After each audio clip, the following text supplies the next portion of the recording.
welcome to Real Biz. On our radar this week, the most valuable retailer in the world, Amazon, outed in the New York Times as an unpleasant, sometimes harsh place to work. Lots of strong responses on social media, some employees disputing the claims, others saying the article was dead on. Thank you to all the Amazonians who tweeted me your reviews. And speaking of reviews, if you've got a burning desire to rate a government agency, don't we all, you're now in luck. Now on Yelp, just like your favorite five-star restaurant, you can now share your opinions on such things as TSA checkpoints. So far, it's not looking too good. Also this week, the first female Viagra approved by the FDA. 24 hours later, Sprout Pharmaceuticals, the maker of the new drug, announced it was selling the company to Valiant Pharmaceuticals for a cool $1 billion. The maker of the new drug says it will become available in mid-October, and with insurance will cost $30 to $75 a month, which is about the same as Viagra for men. Plus, this just in, remember when your Facebook feed was swamped with people dumping ice on their heads? It got a little annoying towards the end, but it did a whole lot of good. $220 million donated to ALS research to fight Lou Gehrig's disease, and scientists from Johns Hopkins now say that money led to a major scientific breakthrough. We say bravo. And finally, how far would you go for your love of cheese? Apparently, some in Russia, where U.S. and European imports, including delicious cheeses, are outlawed, were risking it all, allegedly fixing labels on banned cheeses and selling them to supermarkets in St. Petersburg and Moscow. This week, Russian authorities arrested 6 people for their $30 million cheese ring. $30 million. That's a lot of brie. Well, few things are more exciting than a box full of new treats every month. That is the idea Matt Meeker had for his beloved dog Hugo, which led him to create BarkBox, now serving thousands of dogs every month. That is a lot of wagging happy tails. Take a listen to this week's Real Biz Spotlight.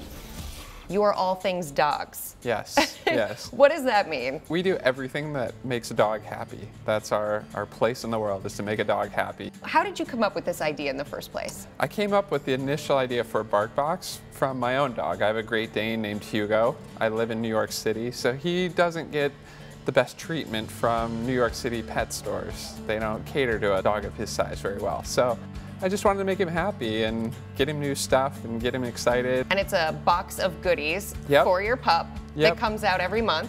Comes to your door once a month.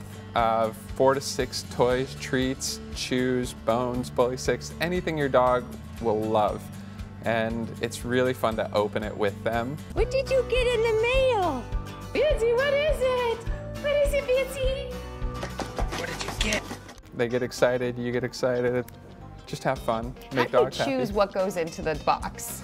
Do you have your puppy play with it? We have a network of dogs play with it. So first we have an office full of dogs. We get tons of samples. We send out a box to a few hundred dogs every month, loaded with toys and treats, and then we get feedback from them. How many dogs are there in your office? More than people? No, not more than people. But on a given day, 25 to 30. And they just run free? Yep. How do people get a job at BarkBox? It really helps if you have a dog. It's a tough place to work if you don't. You've taken on this other business of being an agent to celebrity puppies. We represent dogs who are popular on Instagram, on Facebook, and we do it right now just because we have great relationships with them. How much money is there in that? What kind of cut do you take? We don't. We work with dogs that we like, and we can be helpful too. Let's talk about the fact that your Instagram account has almost 1 million followers now. Yes. Because you're posting pictures of puppies. It's pretty funny, it's pretty engaging, pretty edgy.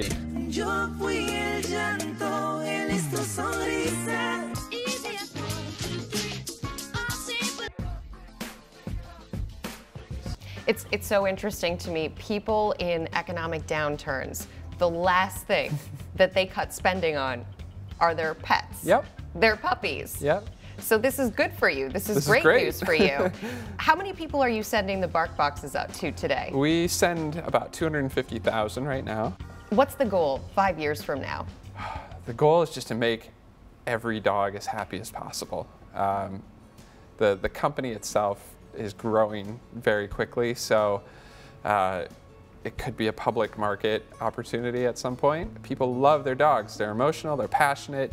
let's do some fun things with them. Let's experience some fun things. Our thanks to Matt Meeker and his dog Hugo for being such a sweet inspiration. Now let's check in on the Real Biz Rundown, the 5 things you need to know for the week ahead. And starting us off at number 5, break a few eggs next week and you're closer to breaking the bank. The cost of eggs skyrocketing since the bird flu outbreak last December. 48 million birds now affected. Experts warning prices will keep climbing. $6 a dozen is right around the corner. I'ma let that sink in for a moment. Coming in at number 4, a wireless router made simple, finally. Called the OnHub, the new wireless router brought to you by Google is expected to be faster, more reliable, and even more stylish. It costs $200, but if anyone's going to make getting on the internet easier, it's Google, because when you go online, they're the ones who tend to make money. Our number 3, on the other hand, having a much tougher time making money, oil companies.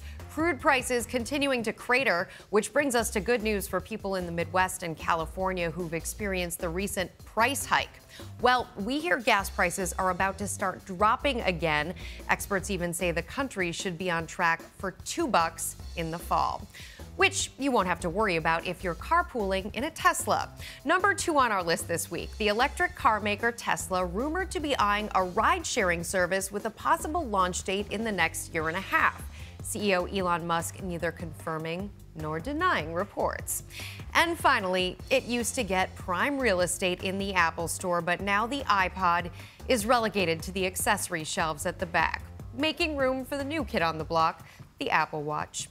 Our advice, on your next trip to the Apple Store, take a nice long look, because someday in the not too distant future, we'll be remembering that iPod like the Walkman or slap bracelets or that cordless phone in the movie Wall Street.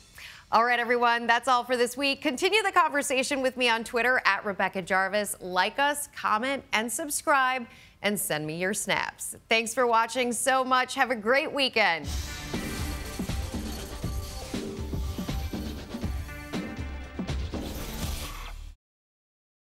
Would you like to give me your elevator pitch in 30 seconds? They're sleeping. Asleep on the job.